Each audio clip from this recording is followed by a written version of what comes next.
Hello, everyone. Kenyon here, Basketball Rewind, and here another week. Survived the cold. It is very cold today. Stay warm, folks.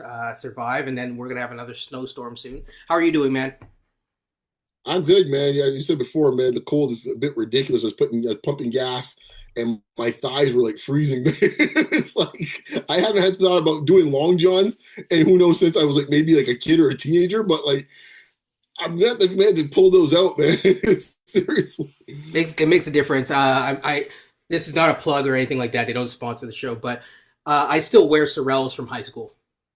Yeah, I have those too. Yeah, that's the one part. Yeah, yeah. Like thighs. Shout out to them. Yeah, Pharrell's and my coat was fine, but that middle area where you don't have anything there, yeah, I was like in some trouble for about knee to thigh. It was Maybe I shouldn't tell. I want to tell a story, but maybe I shouldn't because I'll get my parents in trouble, kind of a thing. But so grew up obviously in a much colder place, Winnipeg, and my sister actually forgot.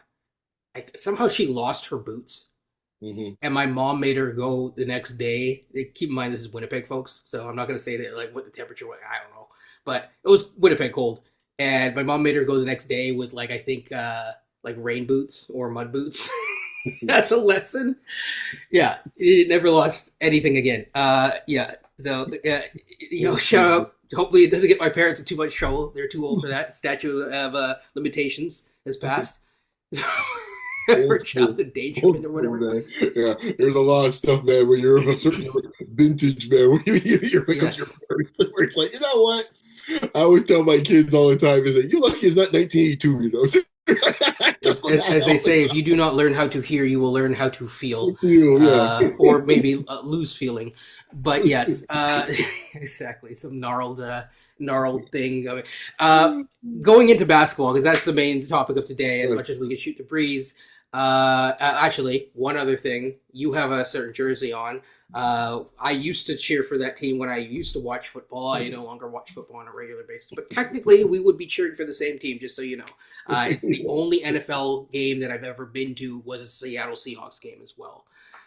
So yeah, Yeah. but yeah, I'm assuming you are picking them to beat a Yeah. Boston team. Yeah, man. I mean, check it out before the game starts. I did a podcast earlier this week on, or I guess technically last week, Yep. on my picks and stuff like that. And I gave Seahawks win. I went 27-15. So I call it the Redemption Bowl. And Yes. that is what I refer to it as. I hope to get the redemption in about 4 or 5 hours or 6 hours. We'll see. Yeah, I Watch. mean, by the time this comes out, we will see if the redemption was Yeah. had. So for sure. So as we get into today, I want to talk about a couple things. We kind of did an overall like middle of the deadline kind of show. Like I said, I probably wouldn't have the time to kind of recap the deadline at the very end. Raptors did make moves after we had talked, actually, beyond the Chris Paul move. So we did. I think we talked about the Chris Paul move, but we can talk about it again, and some potential moves on top of that. But also, I want to also just go beyond the Raptors as well to some other moves that potentially happened, like what the Pacers did and a few other teams. So, finally, really quick draft talk, just kind of aiming to outline draft talk for folks. So, choose your own adventure. I think we'll probably just get draft talk out of the way because we're not going to go a deep dive. So, we're going to be doing draft talk from now on. We'll try to get these episodes out as fast as we can. Usually, those episodes I usually post them on Wednesdays when I am able to. So stay tuned for that. But the real question for draft season, now that we know whether or not we are going to trade the pick or not, we did not trade the pick. We kind of have a general idea of, outside of things really falling apart on the Raptor side, where their pick is going to go. So now I know kind of I have a range. So I have a couple point guards, couple centers, and two kind of wing slash combo guard type guys. Wild cards is what I would say. But overall, I mean, I guess the real question is like, are there specific positions that you think that the Raptors should be aiming for this upcoming draft season, or no? Well, we had an interesting talk, and I was curious because you were aiming around looking at point guard, and I found that interesting. I mean, don't get me wrong. I mean, I don't think people realize how much holes the Raptors still have, even though they're winning games. Because you can make an argument for a few different positions.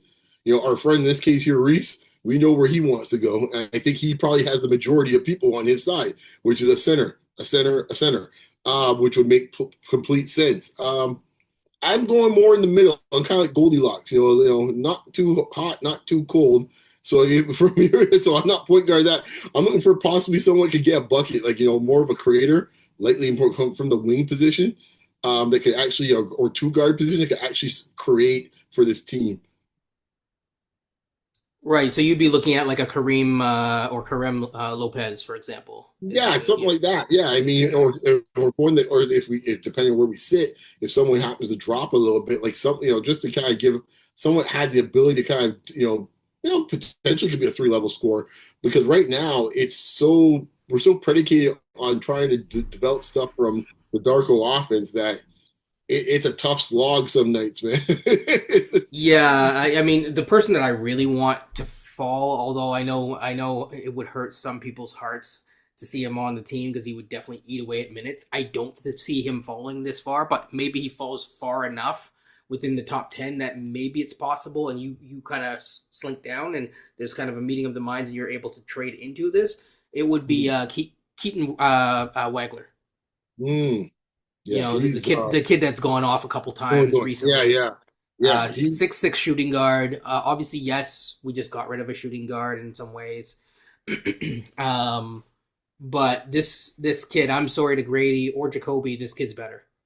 Yeah, that's what I'm saying. Like, like He's let's shooting just 43% from deep on yeah, tough shots, self created. yeah. We need somebody who could just make some things happen without so much relying so much on so much structure. It won't, and I don't think right now what we're saying is really getting through to a lot of people. But I think if it gets played out in an exercise such as a playing game or a playoff series, I think it will start becoming very apparent what we are discussing. Exactly, and for him as an example, he can pass the ball too. 4.7 assists to 1.8 turnovers, which is a very good ratio. And he can hit his free throws, and he gets to the line. So he hits his free throws at around 81%. Gets to the line up to seven, or sorry, right now it's six times a game. What that usually tells me is that like the footwork, his ability to kind of work in the mid range and work inside, and also get into those spots is really good because you're not usually you might get a couple ways to kind of fake guys out from deep, but that's not usually Mhm. where you're creating it. But he is launching threes at like up to 6 attempts a game at times and hitting them at a 43% clip. But he can also show that he might be projecting to be a 3 level scorer for sure. There you go. So yeah, yeah. I mean, where I'm at is point guard is where I want. I know I'm in the minority here. I did look at Chris Senek. He's interesting. He's kind of almost somewhat similar to an Asa Newell in some ways, but Mhm. in other ways not. I think Asa Newell had a bit more of a developed post game, I agree. whereas this guy's much better at spreading the floor as a big. So Chris Senek, I think he's shooting 37.5% on like 2.5 attempts a game. But I think for what this team wants, someone who Mhm. I'm trying to find a good word for it, but it's almost like you need that trailing big man who can kind of pop threes and dive, and that's him. Right, right, exactly. It's kind of like some version of Porzingis. Kind of like Porzingis now. Exactly, exactly. Because Porzingis when he first came to the league, I think had a little bit more game than this guy. Oh heck yeah, he put it on the ground to Yeah, dunk on three dudes. Yeah, it was ridiculous. Give me like 22 a night like that. I'm not expecting that for him, but like to yeah, your point, yeah. Now the player he's morphed into now, yeah.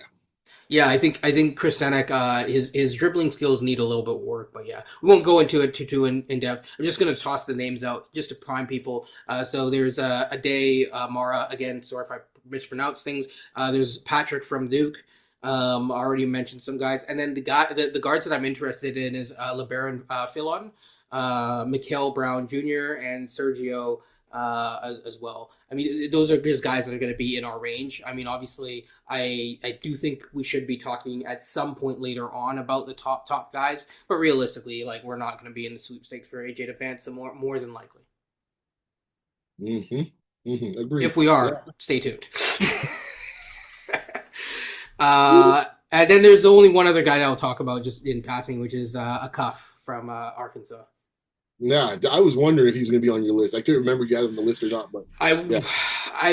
Debated it, but I was just like, the reason why I took him off the list is I felt like he might go. I know you're saying he's on the fringe. Like Yeah, that's why I wasn't surprised in one way or the other if you didn't mention him because he could go either way. I've seen him ranked like 19th.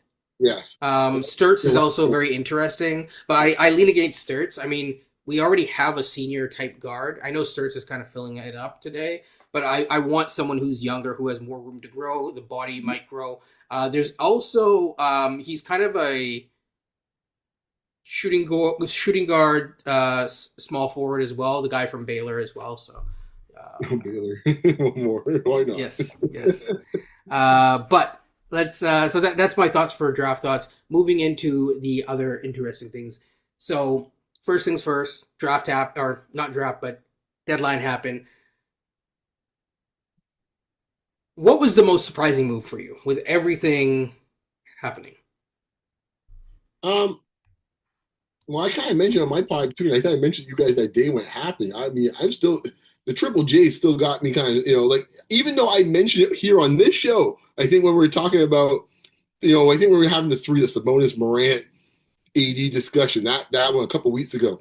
I think in that discussion I mentioned like what else might surprise you? Where else? And I said, well, I said there's slight rumors about Triple J, and at the time I said like something to consider or feel out. I still didn't think he was going to get moved, and then when I saw what he got moved for, is where it really kind of was like, whoa, I mean, props. I said prop to Danny Ainge, man. You can say what you want, man, but for him to get Triple J without giving up George, Bailey, any of the pick from this year, even throwing Sensabaugh, like none of them are gone. Heck, even your man there, Williams, none of them gone. Yes. He's playing pretty well this year, actually. He's healthy. Like all of them are still on the team and the 2026 pick.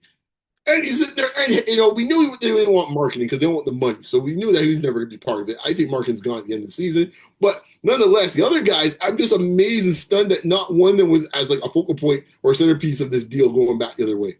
That's the part that surprised me. I mean, I'll get to your last point in a second. Actually, I'm not sure. I'll get to it now. I'm not sure if Markkanen's gone. I mean, they were up like 10, like a game ago, and just rested all their guys.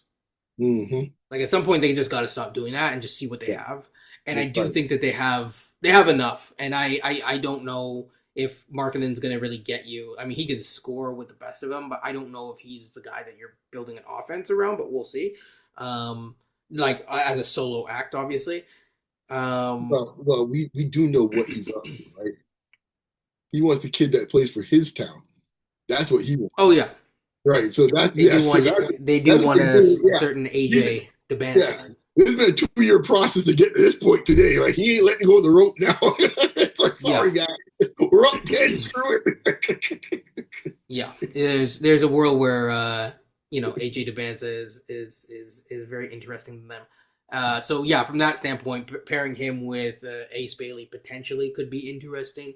But also there's a world where you just roll with all three for a season and then make a decision after, and that might be good enough to be like where the Spurs are at, where you punch well above where your people thought they would, and then all of a sudden it's like, well, do I have to? Yes, you will eventually have to make that decision, but you can kind of prolong it and kind of enjoy at least for a season of development and everything else.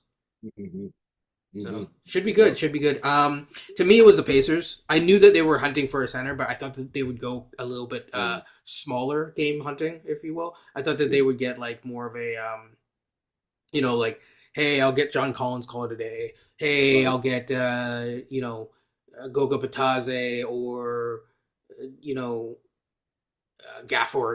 Gafford. So you mentioned that, and I just to quickly interject because I think there's an interesting point you're making. To kind of tie it back to our Raptor fandom that watches the show. That's where I was going to. Yeah. Okay. You're the floor is yours, sir. My apologies. No, continue. Right? Like, folks like to talk about, oh, we big game hunting, we always want to do this and that. But Indiana's very quiet, don't say much, but Indiana gets some big time players and they find a way to do it very efficiently. They don't say a lot, they don't put the business out in the street, and before you blink, it's like, what? It's like, oh, son, this is who's on the roster all of a sudden? And I think they've done a masterful job at that. But please continue, man. Yeah, I think the brilliance of the Indiana move, like you said, is that they didn't really. All of the rumors were for smaller level centers. Now, I'm not necessarily saying that from a center perspective that the Raptors should have went for Zubac. He would be better than Pirtle, but I don't know if he's the right center. I know that some people are so hungry for a center that they're like, "Well, why didn't we do that?" And it's like you want the right center for this group, unless you want to completely blow the team up. So, because it just I don't know, the problems that you have with Pirtle would still be existing, yes, less so, yes, but they would still persist at some level in the sense that you'd have spacing. Like, you can't play him, CMB, and Barnes together. Mm-hmm. If it's going for a guy like Turner, now we're talking. Mm-hmm. And I'm not saying that Turner is like the perfect guy either, but based on where the Bucks are, the most surprising move to me is how the Bucks kind of wasted everyone's time, trolled Shams, right? And then the thing that pissed me off a bit was actually Giannis, because all of a sudden he announces a gambling partnership right after, and I'm like, that's a little scummy, man. Well, I'll say this: I made a joke on my pod saying like sometimes. Free No. I wouldn't even talk about that, but more the mentality from a Giannis and a Milwaukee standpoint. I said, folks can hate on James Harden, but I said one thing with James Harden, he's very decisive. Once he's done, he's done. Yeah, I think Giannis I think they wanted out. They didn't get what they wanted. There was rumors that they were looking for at least 5 picks, which goes back to my point. Like, I was on Spaces with someone, with a few people, and they were saying, "Oh, well, like, why don't the Raptors?" And I'm like, because it would cost you Scotty Barnes. Like, I'm sorry, it will cost you, like, if they're asking for 5 picks, like, it would cost you Scotty Barnes. Like, this is why he's not going. We're not getting him, okay? Much less would it even work with Scotty, and if unless you're trading, like, you can't tell me that a serious offer for Giannis Antetokounmpo, who is statistically speaking a top 3 player today, even with missed games, arguably, I would not put him quite that high, but you could easily say he's at least top 10, top 5 for sure. Okay, Giannis Antetokounmpo today on your team. Okay, respect to Scotty, the All-Star, yes, but we talking about MVP. It's like we talking about practice, and you think that a Pirtle, right, and RJ is enough to get it done? The dude's putting up, like, on average, like, 28, 10, and 5, like, playing half the time. And this is, like, a down year for him. Usually, he's, like, 30 and, like, 13. With, like... Exactly. Funny enough, this is a bit of my AD argument to some extent, too, right? Because, like, AD, when you look at AD's numbers, that was, like, 21, 10, and, like, I don't know, something like 3 assists and like a block and a half or something like that. And I say, yeah, it's a down year for AD. And obviously when he's playing, they're winning.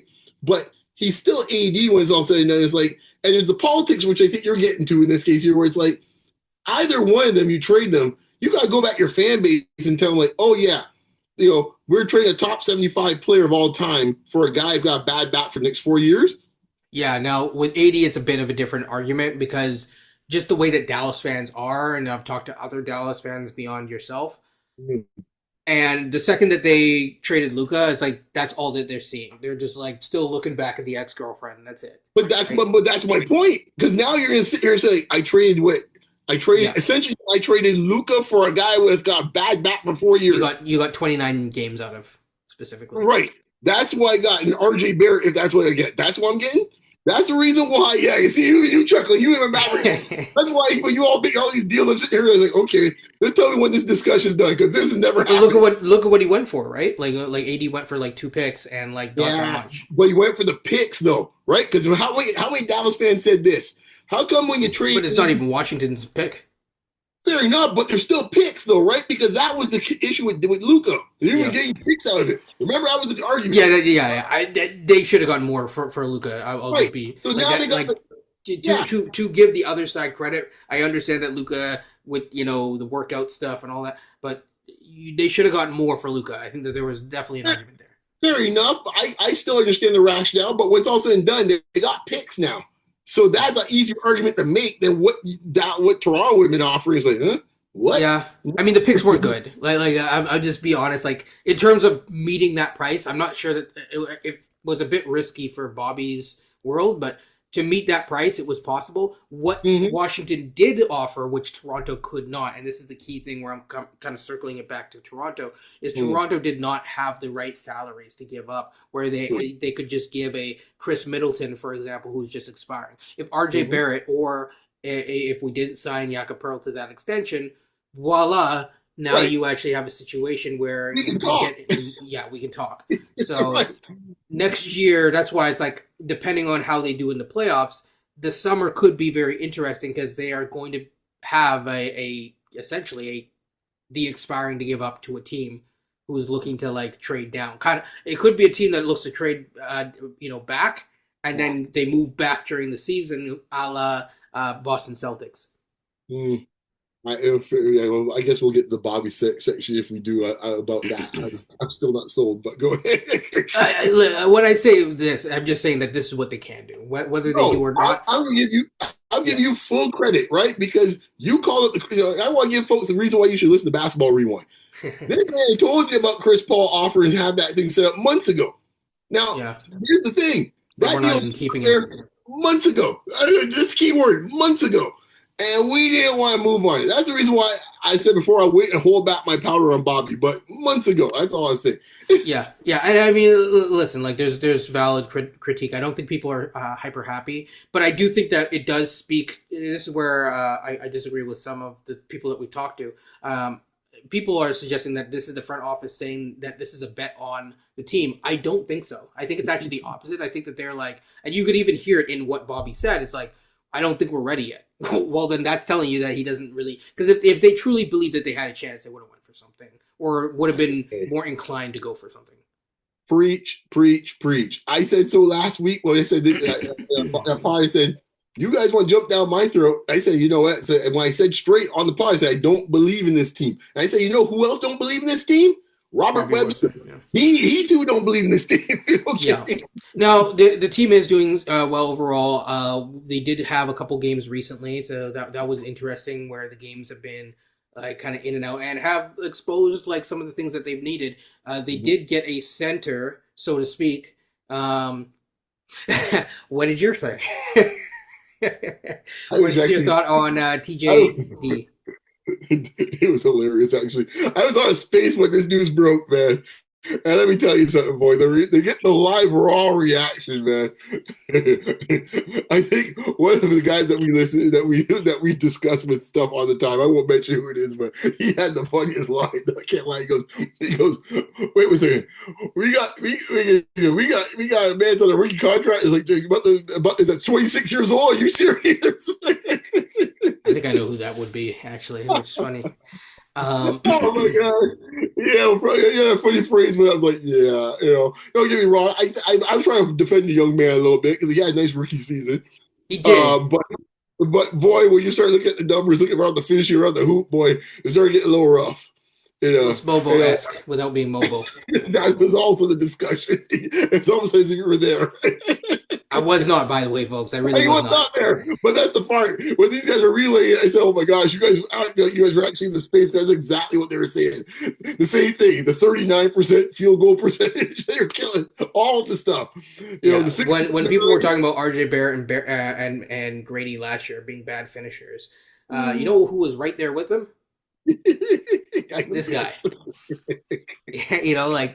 So it's I do think that defensively he moves his feet well, and he can kind of help out a bit as like kind of a 13th to 14th man on a roster. I don't expect I think part of it, and just again listening to Bobby's speech a little bit, part of it is they didn't want to do what I was suggesting, which is they didn't want to disrupt CMB's minutes. Even if they don't see CMB as a center long term, and he should not be seen that way. And I do think that him and Scotty work as a tandem really well. They didn't want someone to disrupt those minutes. Now, the other thing that I like about it is it's a team option on this guy's contract, so you have full control over it, and I think that's good. So yeah, Oh, that's rare. we didn't give it so. I know. I thought, yeah, wow, the Warriors actually decided to give it a team option. What a shock, because that is not in the Raptors playbook. Yeah, but your thoughts on his game at all, or I mean, I mean, I watched him in college. I know my dad liked him a lot, and he's like, he was okay in college. I mean, he's a 6'9" center. Yeah, he's a 6'9" center. I mean, he's got the pedigree. 'Cause I think he's Dale Davis's kid. Yes, I think. yes, yes, yes. So Who played for Indiana, I think. Yeah, Hoosier, yeah, for sure. I watched him in college. I can't remember who the guard was with him. Oh, yeah, it's our buddy there. That's might be out of the league now. The point guard that the Lakers cut. That season 2 of them were together. Hood. Pat Spencer? No, Hood Shafino. That was yes. By the way, the Lakers signed Kobe Buffkin to a 2-year deal, but yeah. Oh, good for him. Good for him. Yeah. I don't know if it's guaranteed or not, but yeah. Yeah. I'm curious to see what he looks like. Actually, could get some minutes to see if with all the injuries, hopefully he could get his career together.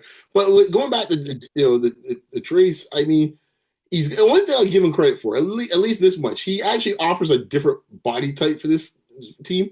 Yeah. He has some bulk where he can bounce around with some guys, so that's good. I mean, if he gets 5 minutes a game or something like that, I'd be shocked. I mean, I could actually see him not even getting minutes after about 1 or 2 games. Like that, in Darko's mentality, like all this huff and puff. Like, would you have done this deal? Not really. Okay. No. It's pretty much like it's like putting the old fashioned saying putting lipstick on a pig. Like really, like yeah. It's like almost like it's like this is where things get very political with the Raptors brass. Where it's like, okay, guys, we tried to address the center now. Everyone happy now? Huh? Everyone's good now? Right? Yeah. The Mo Bamba was the first version of this, right? This is version 2 of it now. I think for Chris Paul, and I can't remember if I'm just like pulling up the official thing. I can't remember if we traded a second for it. So yes, we did trade a second. Yeah. So it's you traded 2 seconds. I just feel like Trace is, trading another second for Trace is not really great, but it's not your second that you're trading, so there's that. So I'll just leave it at that. I mean, it is what it is. I think I think some fans will really like him. I think what we're looking at is kind of a stopgap for now until we find. He has a good motor, so that's yes.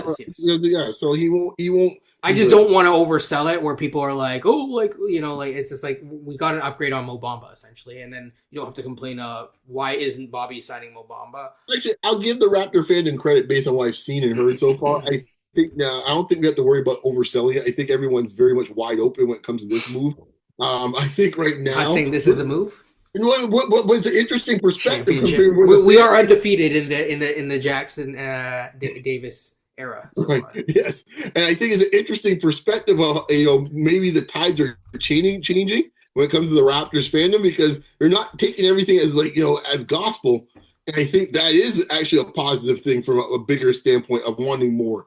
Well, I think that's the thing, and that's what I've tried to get across. It's not like you don't enjoy the team. You enjoy the team, but you also have to understand that not every single time we start a season, it's like, oh, we're going to win a championship or whatever. I know some people have that like kind of mentality, but the reality is it's like I'm a bit more of a pragmatist, if you will. I am too.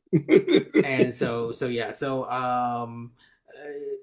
I think it's the moves weren't bad. I think it did, the biggest winner from a Raptor sense are the 2 guards that you have, primarily Jacoby and potentially Grady.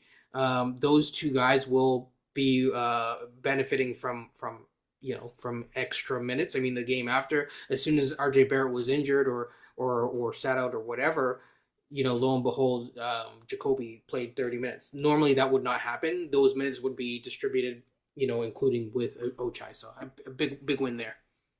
Mm-hmm. Very much so. Yep.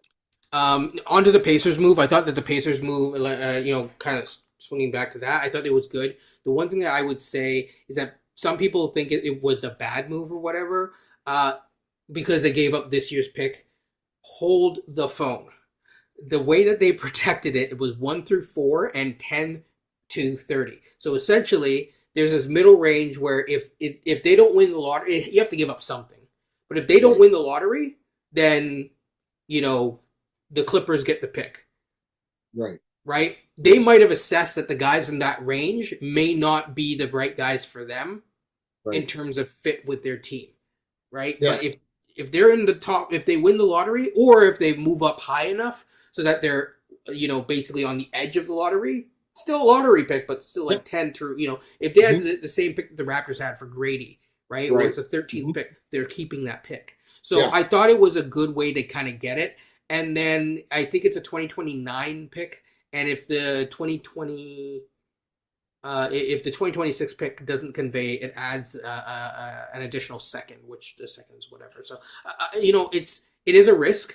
I think it's a calculated risk. They're the worst team in the league right now, or one of the worst teams in the league. So I'm checking right now. Yeah. So if they wanted to, I think it's a good bet on both. If it all works out, they might keep their pick and get Zubac.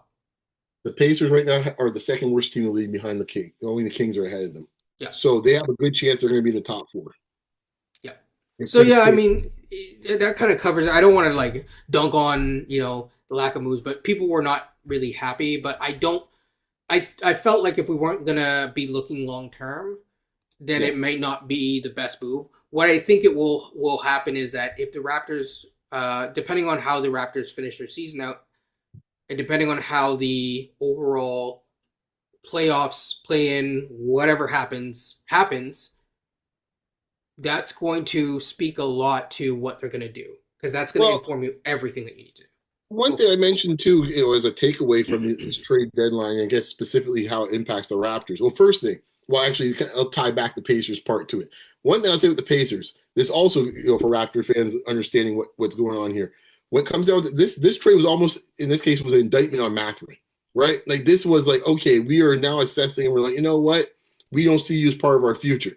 That's the fact, okay? They could have gone a different way to get themselves. Heck, they got Jay Huff in this case of the offseason to get a center if they really just want to play it safe and just say, we'll just eat the bullet and we'll go next year. But they're looking from the standpoint, as my friend Kenyon just said, is that we'll probably have a top 5 pick. And it's ideally that this top 5 pick is probably going to end up being better than Mathurin, if not in year 1 by year 2. So, and part of the core moving forward with Halliburton.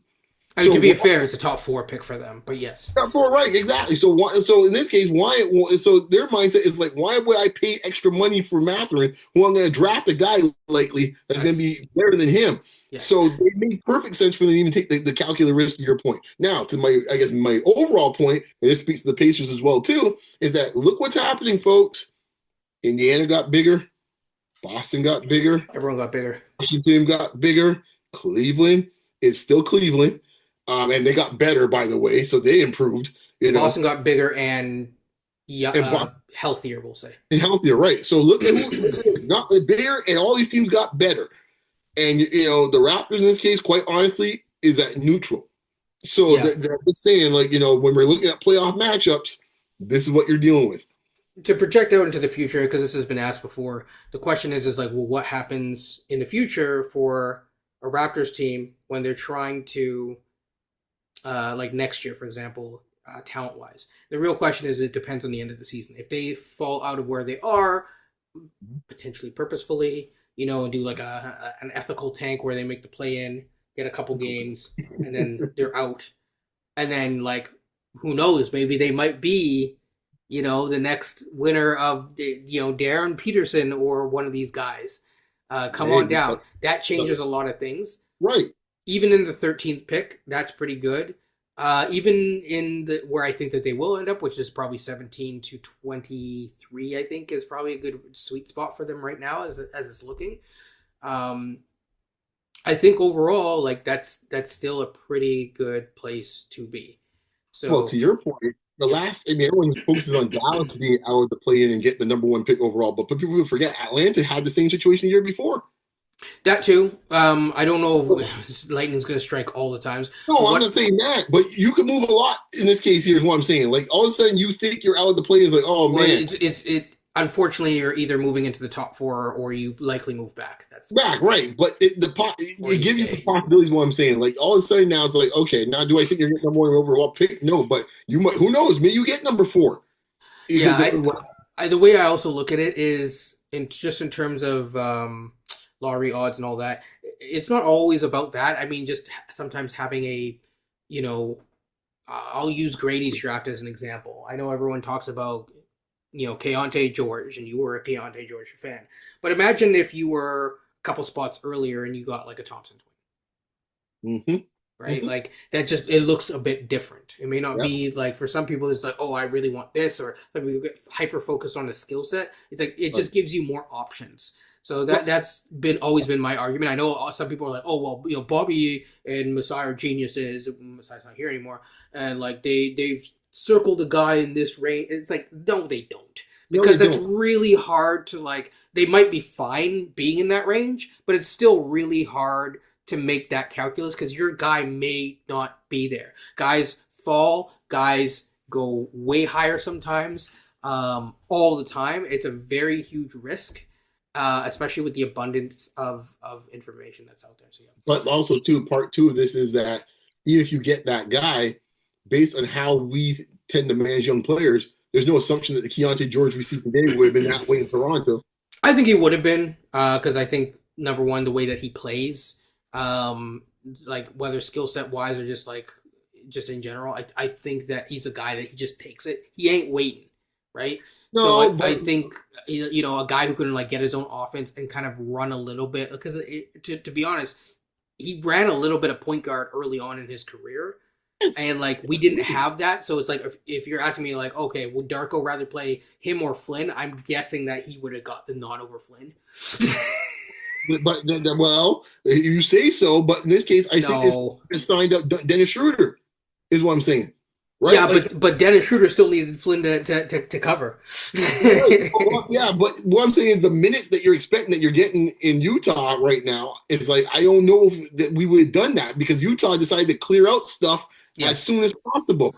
I mean, That's not you wouldn't get the Utah minutes, but I don't think it would just be like what you're kind of alluding to, where it's like, oh, he's getting the Grady treatment or whatever. If you want to say it like that, I don't think so. So, Mm. Well, um, Jacoby's getting the same treatment, so I gotta think. Right, like actually, Jacoby's played less than Grady, yeah, that's what I'm saying. So like that's my point. but So like I don't want to rehash the whole Grady thing. But like I no said, like not they are getting consistent minutes. But I do think that Keontae George at the time, number one, especially if he could have hit the three early on, I think the other thing is he could have played next to. The real question is, would they? They probably would have. You know who they would have moved off of? They probably wouldn't have exercised. Actually he had a player option, but they probably would have moved off Gary Trent right away at the draft. That's probably what would have happened possibly because possibly. they didn't want to keep him anyways. No, but they keep a lot of guys they don't want to keep and keep them a lot longer. We just saw one just now go out the door finally.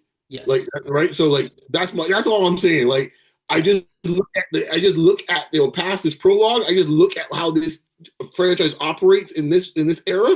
That Yeah. I can't make the assumption that the dude that I see in Utah right now would become in some form or fashion here in Toronto. As much as I love George, and I would throw out the other name you mentioned, still the one of the Thompson twins. I mean, You know, if Shed's getting a look, I think George would have. That's my argument. Because there's a mentality factor there. There's just yeah, like an oomph kind of and like some guys just have that, and like to true. me, Grady doesn't he doesn't have. I'm not saying that I'm not trying to diss the guy or anything. I really like Grady. And I always feel like when we talk about these things, it feels like I'm the one that's down on Grady, and when I'm not, I'm actually high on Grady. But it's also like sometimes you gotta take the bull by the horns. I'm And not even referring to Grady. You're the one who keeps mentioning Grady. I'm I'm talking using about Grady just as an example, just because I said before for you the mentioned audience. Jacoby. I mean, we'll see how things play out with CMB, Yeah. but I can easily see the waters getting muddy for him as time goes on as well too. Like I don't think it's a guarantee, that he's gonna get all of a sudden he'll get bulked up to 30 plus minutes. I'm not sure that's gonna be the case. 30 plus minutes is kind of tough on this roster. To be perfectly That's what I'm honest. saying. So like he's the top 10 pick. He should be at 30 He minutes is a by top next 10 year. pick. Right. But you could also make that move next year. So the real question is, and this is the thing that I've always said, is that your evaluations need to come faster. So for example, like a CMB, it's like, okay, so what does the off season look like, right? So like, who are you moving off? I know you hyper focus on Mamu.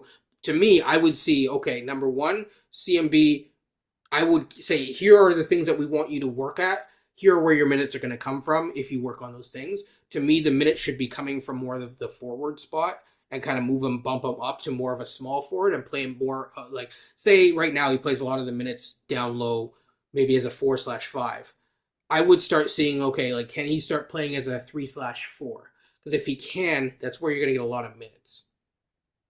Well, that's the reason why I actually focus on Mamu for two reasons. One is I see Mamu as a four. I Yeah, know people want to see him as a five. That's for the no, reason why I see him as a four. So that's one of the places where I see the minutes. The other reason I focus on Mamu is he's the only guy in this case I could guarantee that, you know what, he's probably not part of the future. So why are we wasting time here? I can't speak about that with the other dudes. We can come back here 3 months from now. RJ's got a new deal here in Toronto. That's but a possibility. But don't you have to invest a little bit in your future in terms of when I say the future, I mean have a couple guys here and there on like buy low guys like a Mamu. Like, is it so bad to have that or no? I'm not saying it's so bad, but it's like when you don't have those guys, the problem is that they have their things out of sort because they put themselves in a position. They're paying guys right now, they're eating up space. Like, for example, if RJ is not here, the Mamu thing's fine because you have a whole heap of minutes now to delegate to whomever you like. But because you Yeah. have RJ and to some extent quickly, now you're figuring out, and Shed, who's a guy really, think about it. Shed's a two-way dude in this case here, got a contract really that most guys would say he'll be a 12th or 13th man on most rosters. He's getting almost 30 minutes a night. I mean, he's on a full contract to be fair. He's on full contract, but the way he came in this case here, But I undrafted, agree. Yeah.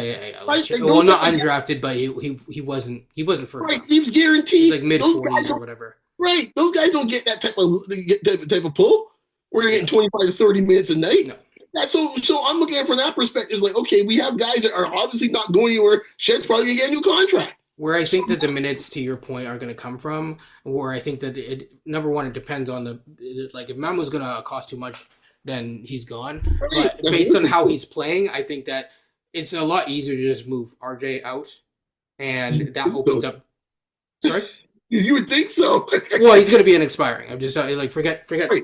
it being Bobby or whatever. Like just in terms of who is going to want your guys and who's going to Mhm. be willing to trade for your guys. Your Mhm. guys are going to be more valuable as expirings. And so, especially when they're expirings and they don't have a player option, where you're like, I don't have control over that from a GM standpoint. So RJ Mhm. next year, or even RJ in the summer, is going to have a lot more value around the league. So in terms of who's more easy to move, slash like because re-signing Mamu is not going to cost RJ's money. It should not. He should not be getting Okay. 25-30 million a year. I'll I'd just be say very this concerned. though. I don't think the issue was there's a problem moving RJ this trade deadline. I think they want to move other people with RJ. It made it difficult to move RJ. But that's the problem, right? Because if you're Right. moving just RJ, that doesn't accomplish the goal. Because then it's kind of, I'm not saying it's a lateral move. Sabonis is better than RJ, but if you're moving RJ for Sabonis, um, and then you're also like it wouldn't have just been that, right? Like it would have had No. to like the whole point is you have to get off of one of the other guys. I think Right. that still gets easier in the summer when RJ is officially off the books in the following year. Possibly. It's just a lot easier to make that work. Either whether someone wants to not to re-sign him or someone wants to re-sign him, but at a favorable deal for both sides. It's just a lot easier to make those moves because again, it's what I don't want to get too technical here, but it's like the balance sheet and what that looks like at the end of the year is important. So bottom line is I'm not worried about CMB getting at least 20 to 25 minutes a night, but there is pathways for him to increase that for sure.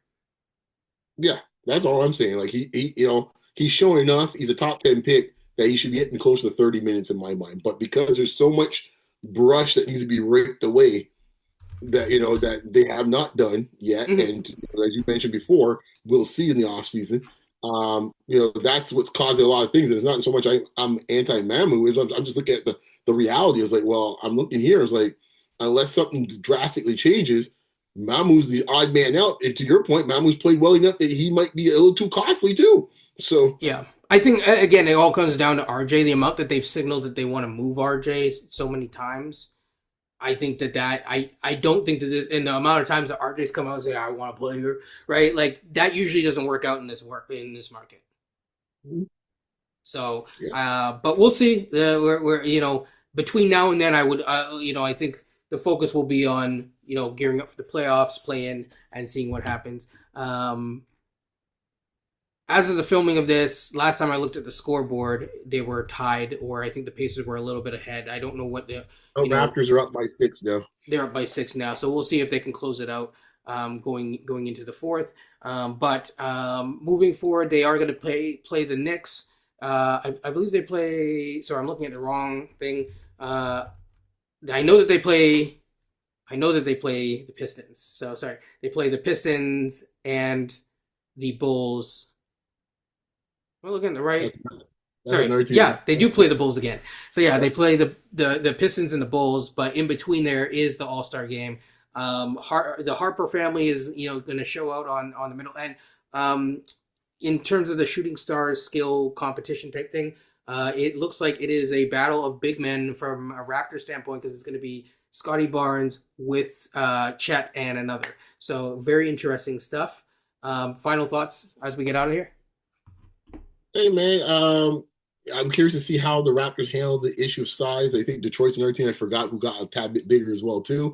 And it's gonna be fascinating to see what they do coming up in the next few weeks because I think the next few weeks will determine a lot of where they sit in the playoff picture. I think by the end of this month I think we'll get a good sense of where things are.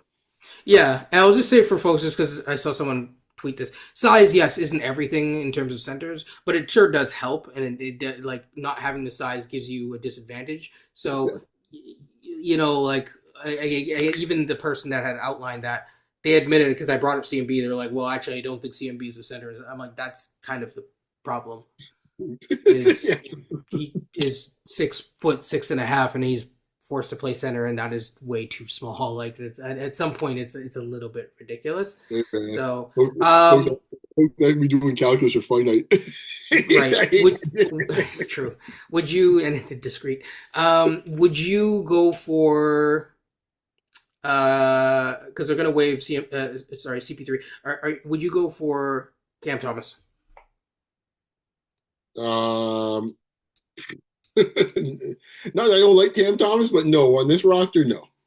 Yeah, I think if we were in a different situation, I'd say sure. Hmm. We're not, so yeah. He would be interesting though, but I don't know. I mean I wouldn't be against it, but it just signals a lot of things because you just freed up space. So that's the only reason that I don't want to go for him, a space in terms of minutes. Where I don't think that they have to necessarily get into the market, but if there is, he already agreed that he's going to sign. So like if it was like a Lonzo Ball, that would have been Right. interesting. Right. I just don't see this. I think this bunch is a very conservative bunch overall. Yeah. Yeah. Well, that's why you're 10 days or something like that. But yeah, Yeah, they're not that um, creative.